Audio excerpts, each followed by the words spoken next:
All right, welcome on in, everybody. We're so excited to have you all. We have a lot of people joining this call today because we have absolutely awesome, amazing speaker, Kasey Bell from Shake Up Learning. She's going to be walking us through, well, she's going to get through as many as she can, but she has 100 plus Google quick tips that she's going to be sharing with us today. Just like such a fun time to be learning. This end of the school year is coming, and we've got all of these months to start developing our skills a little bit more heading into the next school year. I know that's probably not what y'all are thinking about. You're thinking about it's time to rest, but we're going to wrap up the school year with these tips from Kasey, and I'm super excited that she's here, and I'm super excited that you all are here. This session is being recorded, and these all go up on our webinars on demand on our YouTube page. So if you want to revisit any of the content shared today, you'll be able to find it on our YouTube within the next couple days. A couple housekeeping things. If you have any questions throughout the session, pop them in the chat. To warm it up, you can just post where you're coming in from and maybe what coffee you want to get when the session is over. And the last bit of that coffee thing, if you are interested in getting that $5 Starbucks coffee, you do need to stick around until the end and take the exit survey. That's our way of, seeing that you're participating actively and that you're here and that you appreciated being in the session. And we certainly appreciate having you here. But I will pass it right on over to Josh, who's going to kind of tee up Kasey, and then we're going to get right into it. All right. Hey, everyone. This is such a fun opportunity. Every now and then, we get an opportunity to have some interaction with people who have been a source of inspiration for us. And this is one of those moments for sure. The Shake Up Learning movement has been something that has inspired me as a career educator. And the opportunity that we have to learn from Kasey is going to be a big one. I was just looking on my bookshelf and I must have pulled it down because right here it is. There was something I wanted to share. Kate was just saying something. This is a book that I love. It's called The Growth Mindset Coach, and I learn from this thing all the time. And there's the month of mantra. Each month has a new mantra. And we're right around the corner from June 1st. And the mantra for the month of June says, I can't take care of others if I don't take care of myself. And that's exactly what has inspired me today, because this is going to be an opportunity for us to learn from one of the best. And so without further ado, I'd like to bring Kasey up to share some inspiration from us, because I know this is an opportunity for us to invest in others by investing in ourselves. And so that's what we're going to do. We're going to learn from you today, Kasey. I'll stay around, obviously, because I might be opportunities for us to chime in and do this. But Kasey, I would like for you to come up and take it away. And we're all here to be inspired. Wow, that was a great introduction. Can I hire you out? I didn't know Shake Up Learning was a movement yet. So well, yeah, it is for us. I mean, we are right behind you on a lot of the stuff that you're doing. Is very inspirational for a lot of us, especially those of us who are on Twitter, and that's where we're going for our inspiration. So it's big for us for sure. Oh, I appreciate that so much. Thank y'all for joining me today. Obviously, the title seems like it might be a bit much for a 45-minute webinar, 100 plus Google tips. So I won't be able to cover all of those in one, and you're probably going to be grateful for that, but I'm going to give you access to those. So I have so many quick tips to share. If you follow me at all, I like to keep things practical. I like to share things with you that are going to save you time, that are just kind of hidden, maybe things you didn't know about, new features and updates that come into Google all the time, because, it's really hard to keep up with Google sometimes. But I'm going to get through these, and I want you to know I am trying to keep an eye on the chat. So if you have questions or anything, or do that again, Kasey, show me that again, feel free to jump in. Y'all hopefully know me by now. I'm pretty casual as a presenter, but if you don't know me, I'm Kasey, and I haven't popped it in there yet, but I am from Texas. I live just outside the Dallas area, and I do lots of different things to help teachers learn how to use technology in the classroom. I blog about it. I write about it. I do podcasts about it. I do all kinds of things. And I've got a few Google certifications under my belt. So I just tell people that means I spend a lot of time trying to keep up with Google. So, which is pretty much a full-time job. I think if that was the only thing I was doing, I think that's a full-time job. But there's some links on there if you want to connect with me. Pretty much everything you'll find at shakeuplearning.com. And the link to the slides, which I had up here, is going to remain on the bottom middle too. So if you happen to lose it, but this is the link to take a picture of, to bookmark, whatever you like to do with your links. I call it the one link to rule them all. I try to make it simple so you can come back to it. So those 100+ tips that I'm going to give you are linked within this slide deck so you can get back to them. Now on with the show. So I don't know how many of you maybe attend TCEA each year. Well, I got iced in and I was supposed to do this presentation at TCEA. So this is actually our encore performance to try to get this information to you and share this. So thank y'all for joining me. I really want to share these tips with you. They come from the weekly quick tips that I do on the podcast, and then I post the video on YouTube. So you can access all of the 100+, y'all, I've lost count. It's far over 100 now, but all of these videos are organized into playlists on YouTube. If you subscribe to my channel, you'll get notified when these come out. Most of these videos are 3 minutes or less. Occasionally I have something that takes a little bit longer, but for the most part, these are quick hits. I mean, you can even see from this screenshot, almost all of these are less than 2 minutes. So super short, but easy peasy.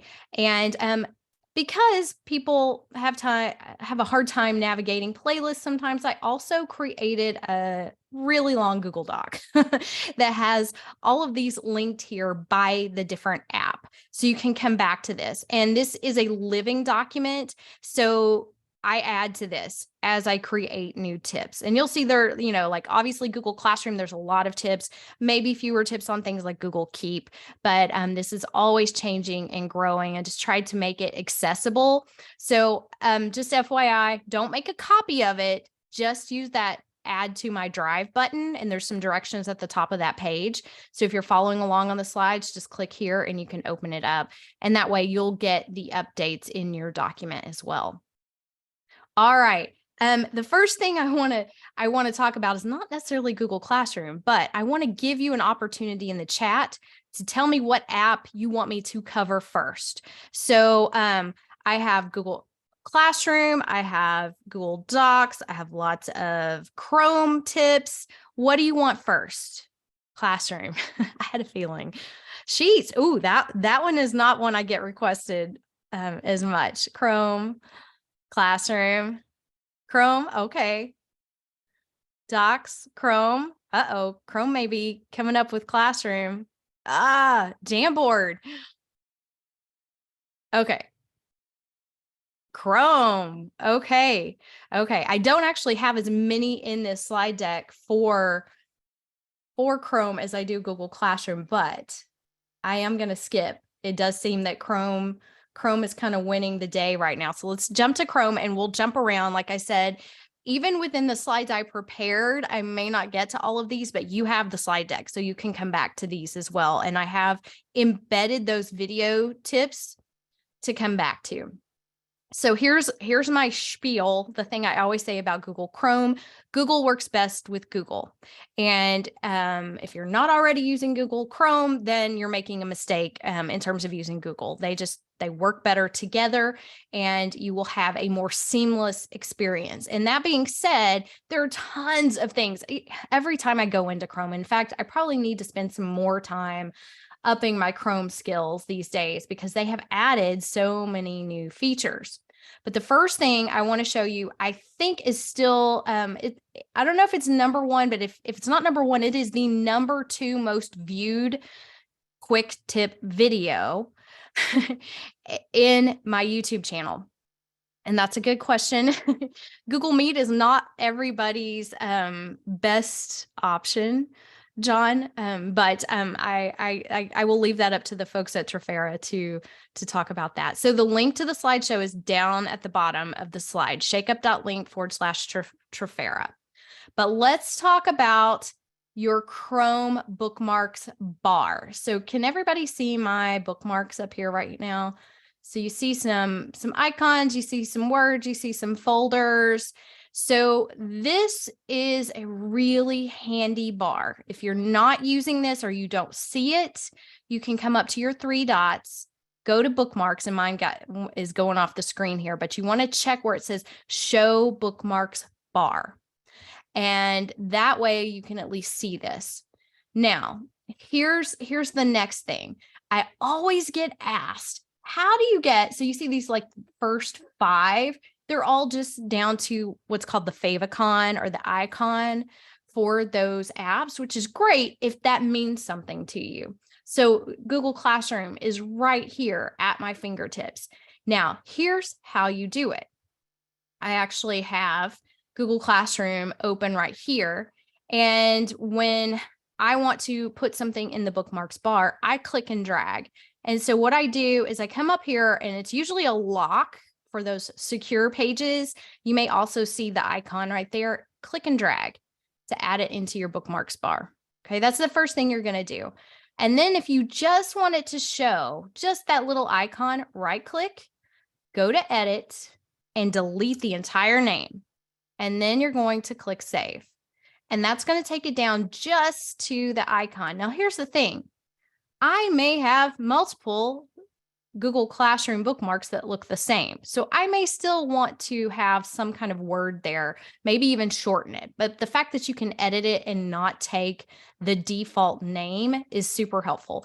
But this gives you more real estate on the bookmarks bar. And I'm in my training account, so this one's all, clean. It's where I demo things and have things in here. My personal account, my work account, I have so many things in this bookmarks bar that I can go and access just very, very quickly. Now, does anybody need me to do this again? We good? So I did write the directions, at least for, deleting the word there. But also you have the video right here at your fingertips. So if you want to come back to it, if you forget, and you're like, how did she do that? You've got the videos for all of these. Any questions about that? Feel free to pop that in the chat. That's also my chance to get a drink. Chromebooks. Yes. Also, and that is, it's a non-negotiable if you're on Chromebooks. You're using Chrome, and that's your entire operating system. But this is super handy, and show this to your students too. I mean, you want to make that the things that you need them to access get there as quick as possible. So using the bookmarks bar will be great for them too. The next Chrome tip I have for you is searching your open tabs. So anybody else out there a tab hoarder? Anybody? I bet we could have a contest right now about who has the most tabs open right now. And I have a feeling I would win. I am terrible about it. And most of the time it's because I'm still working on things. There's a reason why I still have it open. And I know I don't have to operate like that. There are other ways to save and do that. But this has come in so handy when I have so many tabs open that I can't even read. I don't even see the icon anymore. It's just like, layered on layered on layered.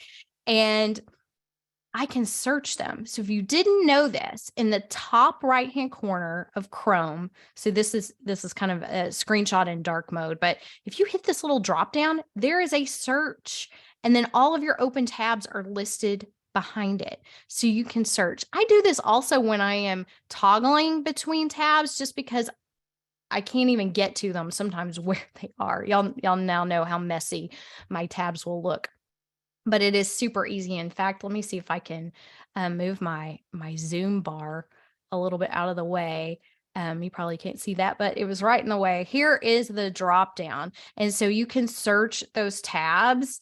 And if I just wanted to see, not only what was open, but what maybe I recently closed, and that's there too.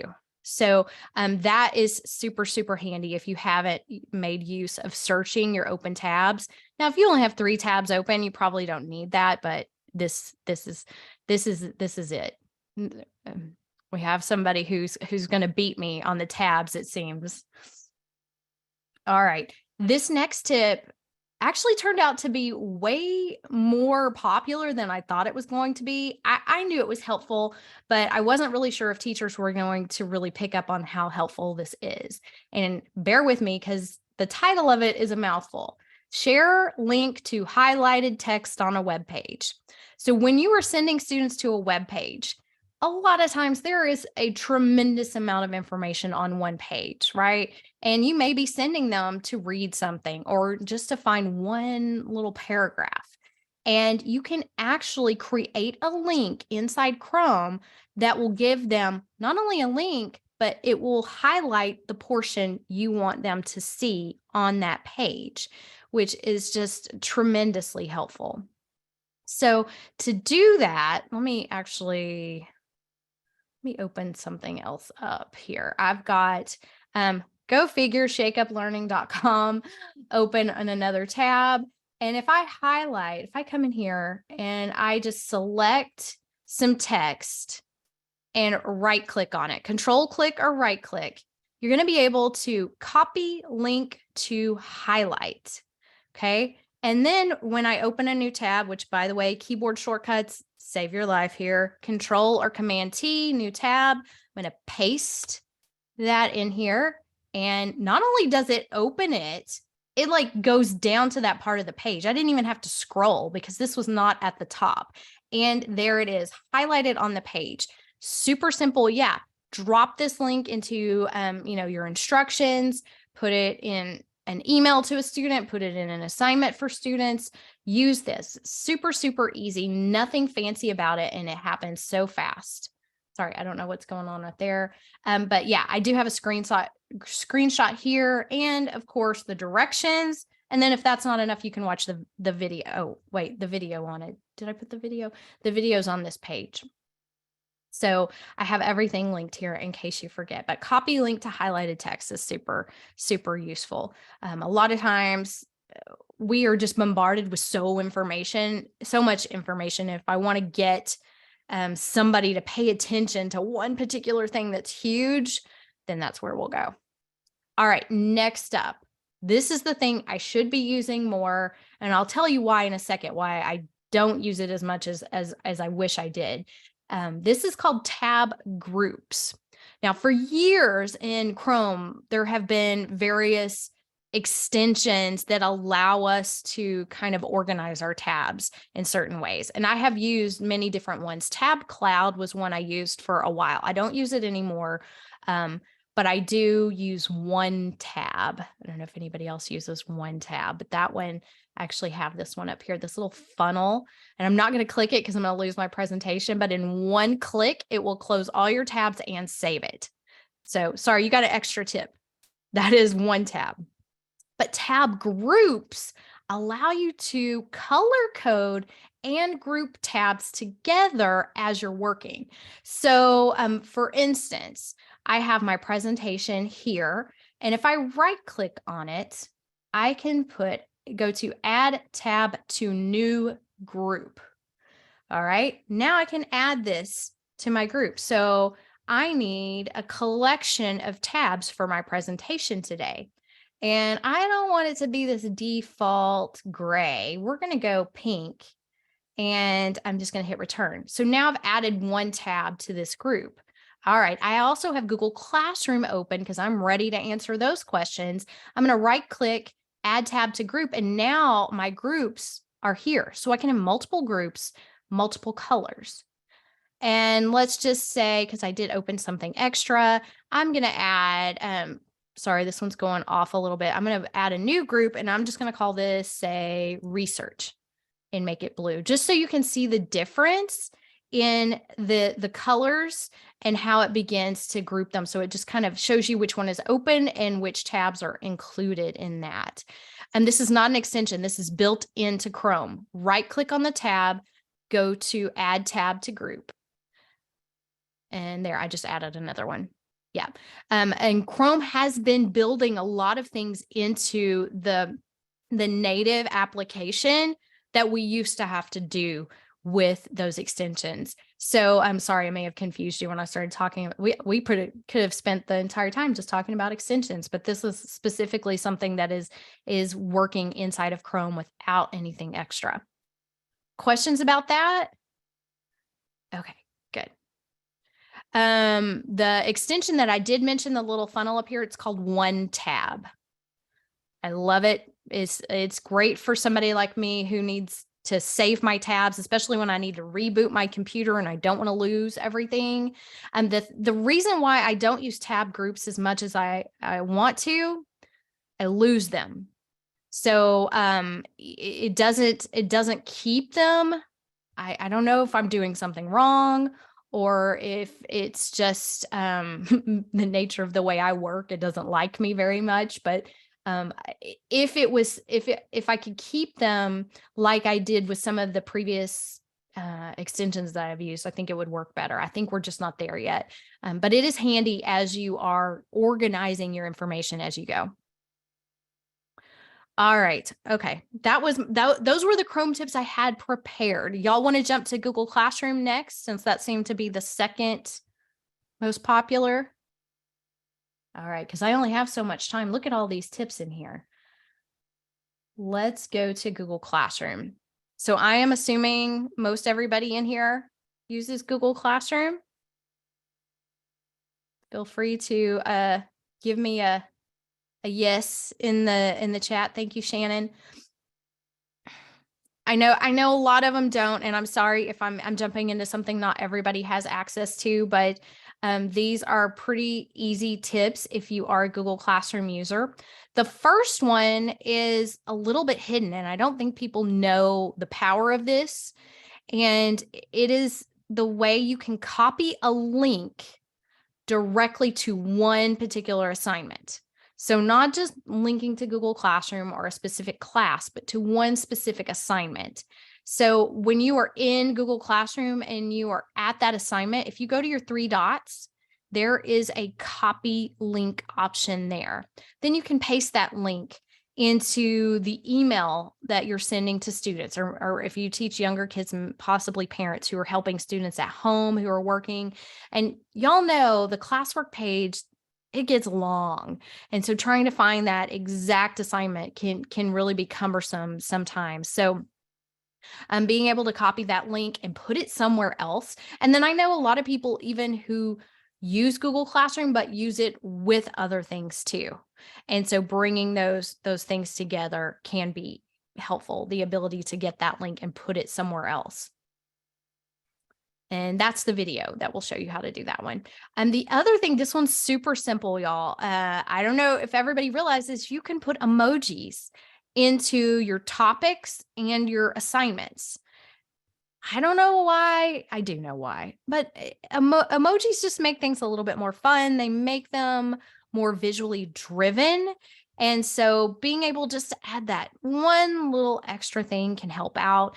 Those who are teaching the littles, of course, this may also help them save time in processing the text on the screen, because Google Classroom is definitely a very text-heavy application. And yes, Josh, thank you. It can kind of give you a little bit of tone with it as well. But you can also create your own code. You know, like if you see this emoji, for instance, the bell, that's always going to be our bell ringer, you know, those types of things. Or maybe if you're using that, you know, the pointer finger or the arrow or something, like that one is always super important, or that's a test. That's what you need to study. You can use that and kind of create your own little legend, so to speak, for this. Now, does everybody know that there are multiple emoji keyboards available on your devices? It depends what device you are on. I'm on a Mac, and like I have a keyboard shortcut to just open up emojis, and it works almost everywhere. It doesn't work in Google Docs and a few other places, but it saves me so much time when I'm adding those in. So adding those emojis can just add a little bit more visual in there. So if you want to dig deeper and learn a bit more, there's that video.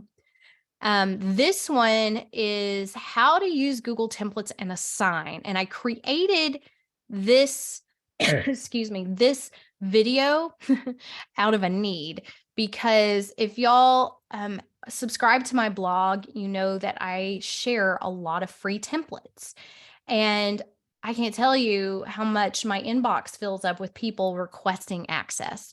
It's kind of a pet peeve at this point because you need to know how to use Google templates without requesting access. So when I share something on the blog, I either share what's called a make a copy link or a template link. And most of the time I do both, like I did right here. So I have a choice board template that's in Google Slides. And when you click on this one, it opens a new tab and it will ask you, do you want to make a copy? And hopefully that prompts people to make their own copy, add it to Google Drive.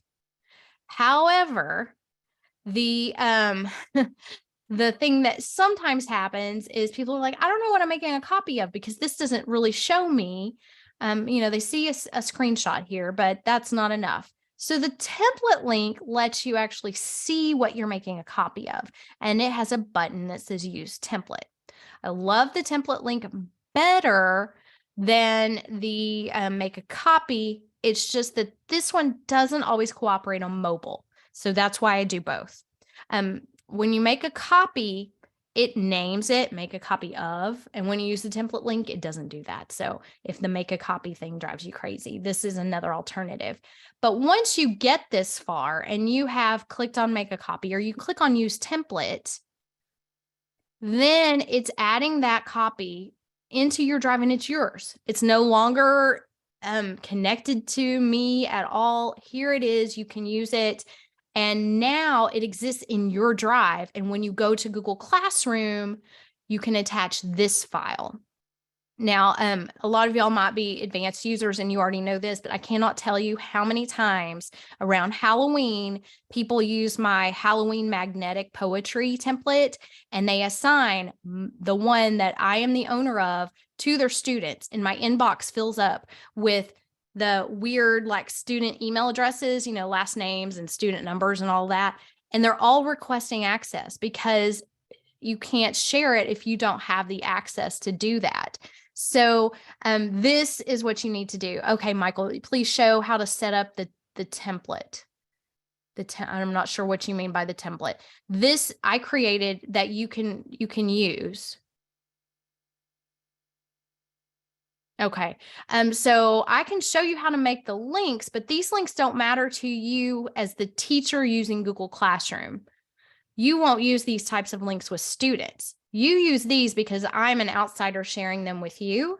And then once you have this is in your drive. You can move it around, you can do whatever. And then when you go into Google Classroom, right, and you click on create and you go to assignment, you will then be able to click on drive and attach it.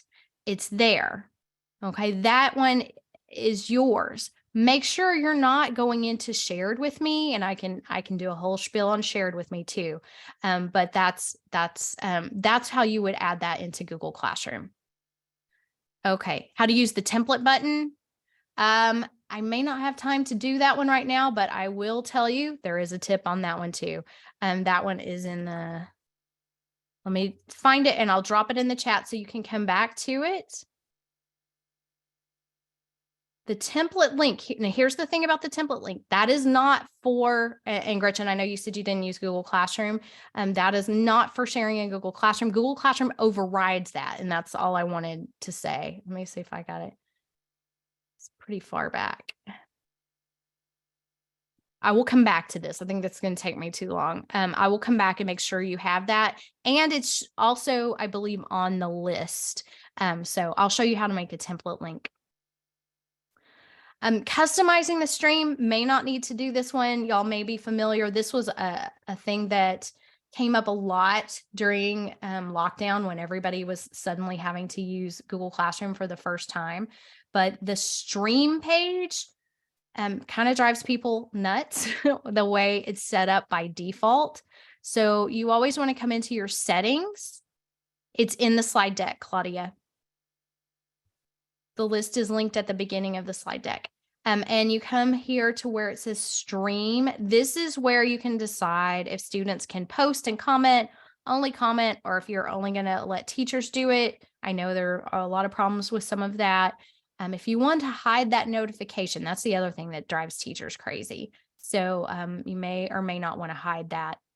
If you want to see the deleted items, that's just for teachers, and then the guardian summaries if you're doing that. But it's really important to kind of come in here and customize this for what works for you. And that's what this video will walk you through step by step. So if the stream has been driving you crazy, then you can do that. Sorry, Gretchen, I just saw your comment. That's funny. All right.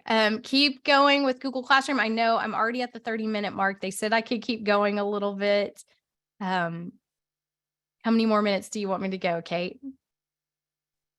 The meeting is set for 45, so you can keep them going as long as folks are okay. Just continue to ask their questions in the chat and kind of skip on a little bit of the Q&A time.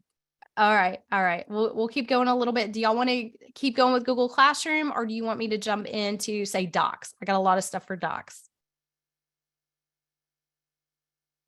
All right, let's go to Docs. Okay, like I said, you've the slide deck, and those of you who came in late who possibly missed, this is the link, and it's down at the bottom of every slide I'm going to. So that's the thing to bookmark or come back to. I just want to make sure everybody gets that. And then if you go to slide 5, all the tips are in YouTube. And then this is a link to the Google Doc that has them all listed that I was referring to. All right, let's jump down to Docs. Y'all, you'll hear me say how much I love Google Slides, but I love Docs too. I use Docs for a lot of different things.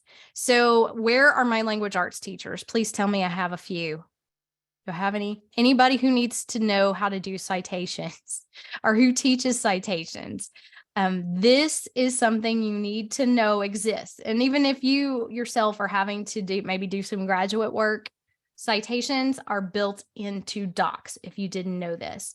And I tried to get ready for this to show you and demonstrate this live. So this is actually a quote from my own book.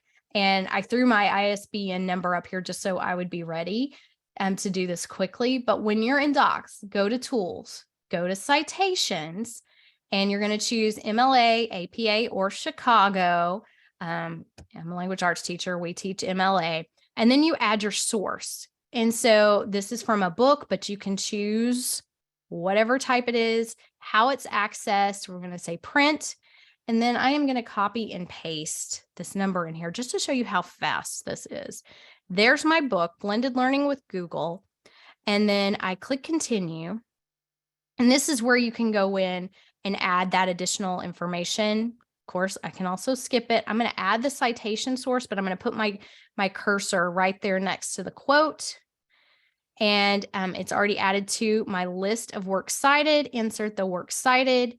And I did that all on the same page. But here it is with the citation. I know it's hard to see. All right in the document. So I did not add the page numbers and things like that, like I should have, just in an effort to show you how quickly this can be done. Yes, I know it's not perfect. And those of us who ever had to count spaces in terms of doing citations, kids don't have to do that anymore. Those days are over, but I wanted you to know this is built in. And in fact, I have used it to cite not just myself in demonstrations, but here.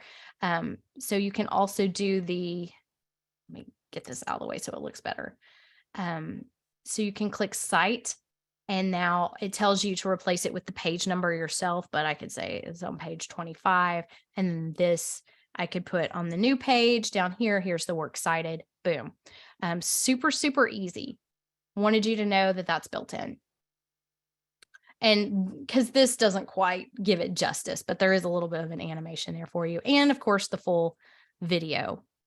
All right, this is another one. This is really one of the top viewed videos on the YouTube channel. How to change the default font in Google Docs. Anybody ever tried to do this and about pulled your hair out? So if you're tired of going in and changing Arial to whatever it is that you like, this is what you need to know. And I did put step-by-step directions because this second step is the one most people leave out.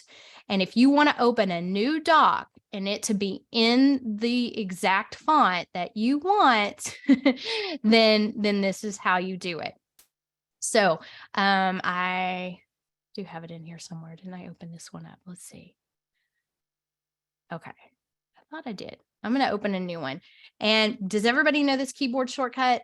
.new. So docs.new, brand new document, slides.new, forms.new, all of those things will get you there. And actually don't need anything. I'm just going to type my name. Give me some text here. Now, I have already changed the default because you can see this one's Calibri and not the Arial. So I get so tired of Arial.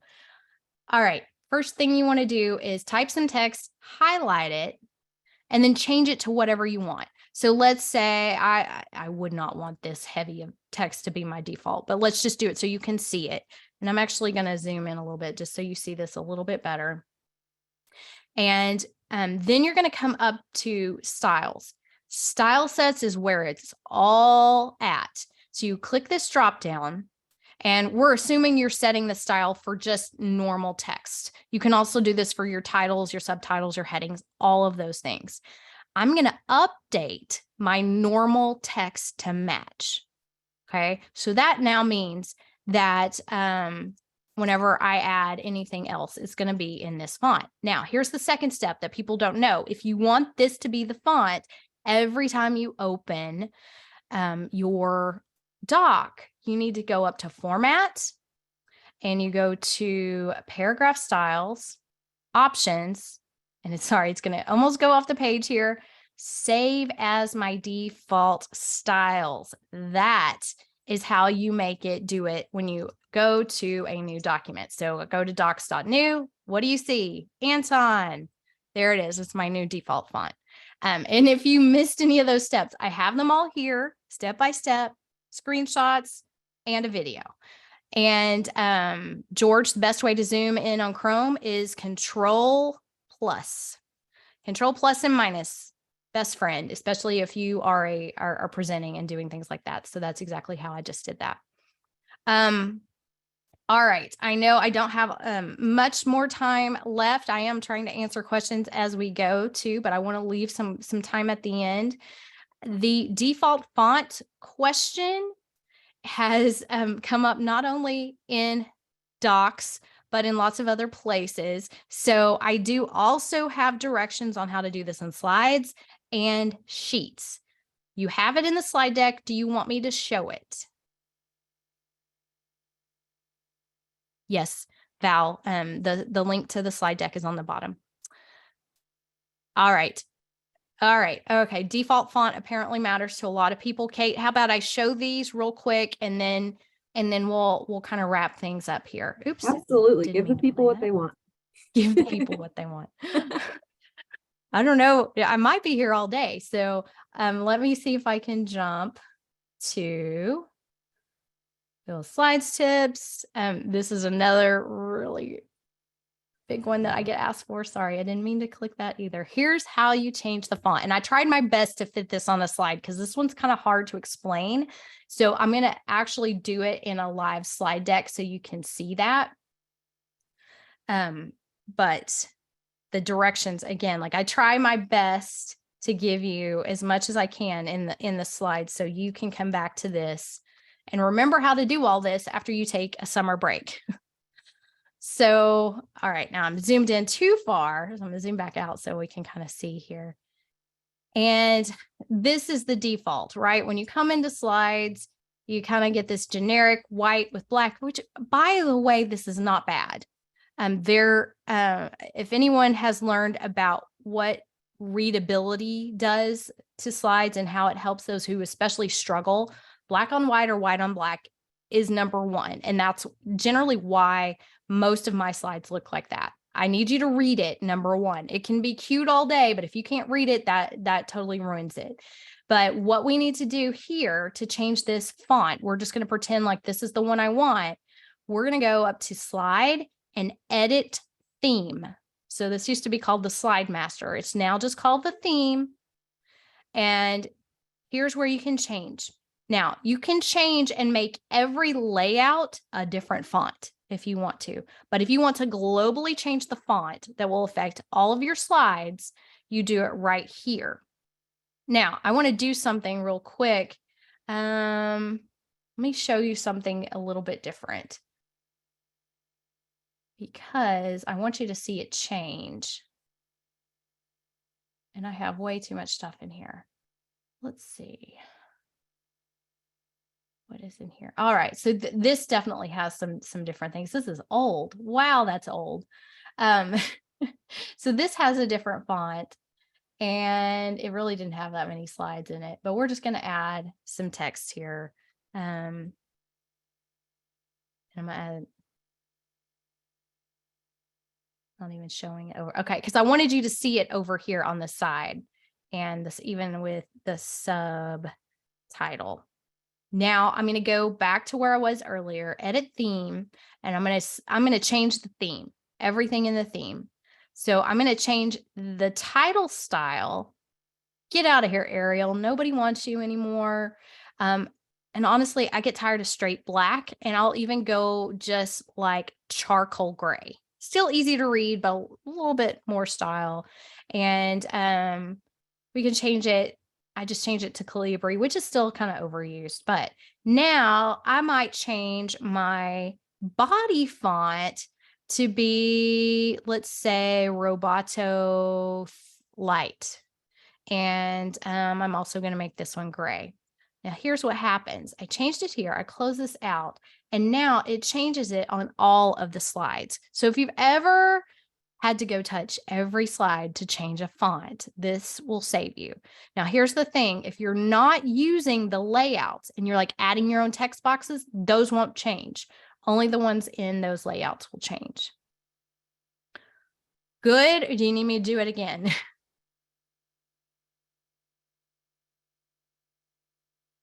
Okay. Okay, this is how you do it. And the same goes for color. You want to make it italicized, whatever. By the way, that's also how I add those things on the bottom of the slide. So you have the Shake Up Learning logo, a link, and then I put shakeuplearning.com.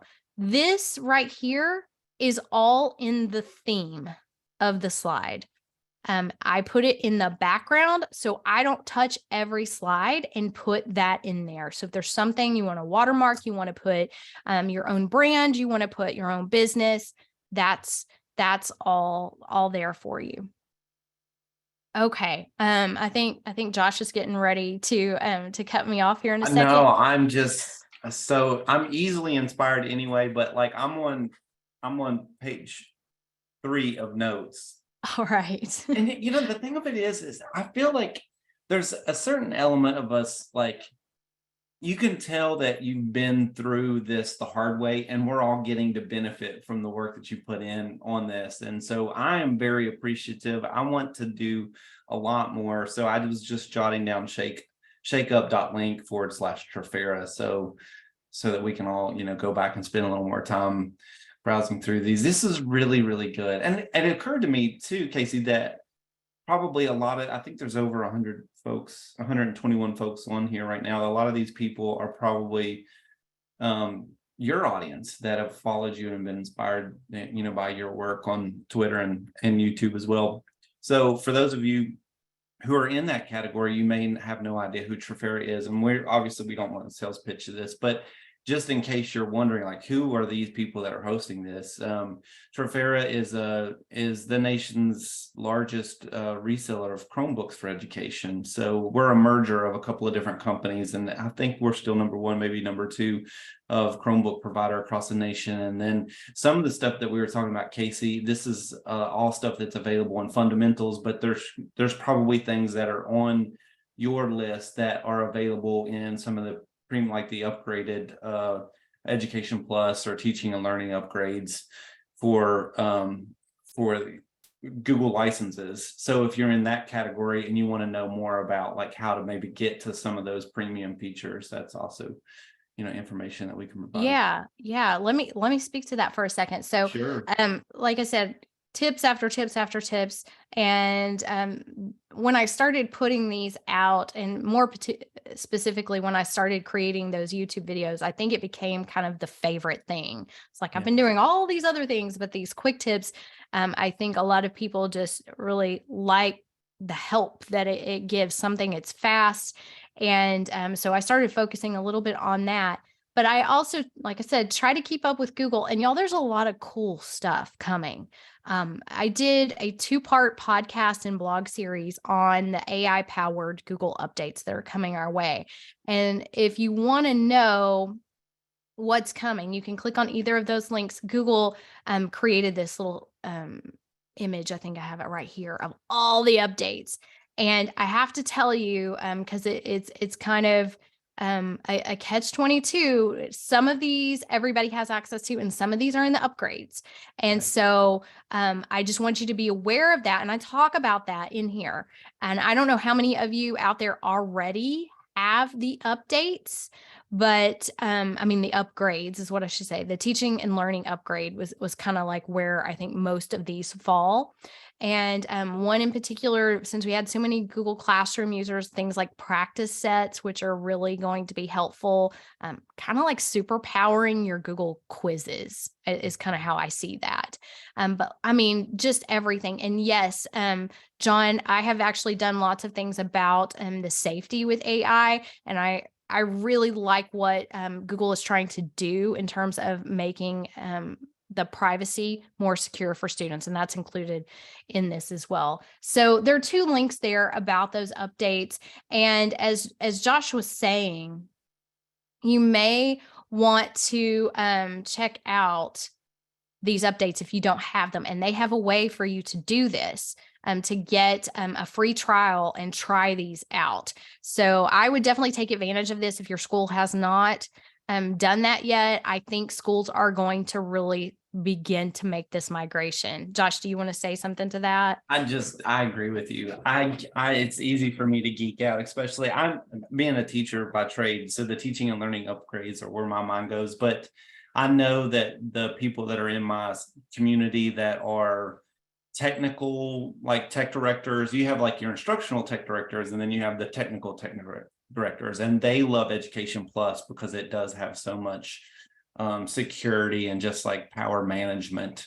So yeah, there's lots of good stuff there that's inspirational for all of us. And I love your highlighted pieces around originality reports and practice sets. And we didn't talk about this, but we were talking about AI a little bit. Bard is going to be a fun one. Everyone's talking about ChatGPT right now, and for a good reason, but Google's answer to that is a product called Bard. And I think we're all going to be talking about that over the next 6 months or so. So yeah, it's all very fun. Yeah. Yes. And if you haven't seen what was announced at Google I/O, Google search is about to drastically change. The way you search for information is going to change drastically. And that's important for our students too. This is, part of digital citizenship and preparing them for the world to come, what they are growing up with and how this is going to work. This is a huge leap. And I think there's some really exciting things to check out. But yeah, if you don't have access to some of those things, and unfortunately, I fall in that group because I don't actually have access to that with my training account yet. And I keep kind of begging Google, like, hey, let me get this. So I just wanted to point out again, you can come back to that part 1 and part 2 where I will kind of walk through. I even took the online course, which is a free online course from Google about practice sets, because I really wanted to see it come to life there. But I do have additional links here. And if anybody has questions about that or anything else, though, I know we still have a few minutes, so I can still jump back in and share a few more things. Well, this has been awesome. I know I've learned a lot, and I think we should do it again. I really do. I think we should do it a few more times. Thank you, Kate, for tossing up that poll. Now, listen, you don't get your coffee unless you fill out the poll. That's part of the deal. So do that poll. I can't wait to hear the feedback that we get, Kasey. I've learned so much, and I cannot wait to try out this, particularly the pieces around Chrome and Docs. So those are going to be fun for me. And for everyone on here, thank you so much for coming to learn from us, learn with us today. Take the poll, get yourself some free coffee. And Kasey, let's do this again. Let's do this a lot. I would love that. Mhm. I'm a geek. I do kind of geek out, and it's always fun to see people who get excited, Yeah. about learning technology. And it can be the things that save you time. I feel like that really get that buy-in from people who might be a little bit hesitant once you see, oh, that can save me so many clicks. That can save me so much time. And y'all, Yes. can I just say, I've never done a webinar with a group that gave away Starbucks to everyone. Like, can I fill out the exit survey? Absolutely. Because this mama needs and runs on coffee. So Absolutely. that is huge. And I appreciate you doing that. And y'all, this is a hard time of year to come to a webinar. So can I just say thank you for doing that right now? And thank you for all you do. God bless you. There is a special place in heaven for every single teacher. Absolutely. Well, thank you so much, Casey. Thank you, Josh. And a huge thank you, like as Casey said, to everyone who gave a lot of precious time at the end of the year, or even maybe for some, the beginning of summer to be with us. So thank you so, so much. Take that exit survey before you head out, and we hope to see you soon and enjoy the beginnings of summer, y'all. Thanks, Casey. Thanks so much, y'all. Bye.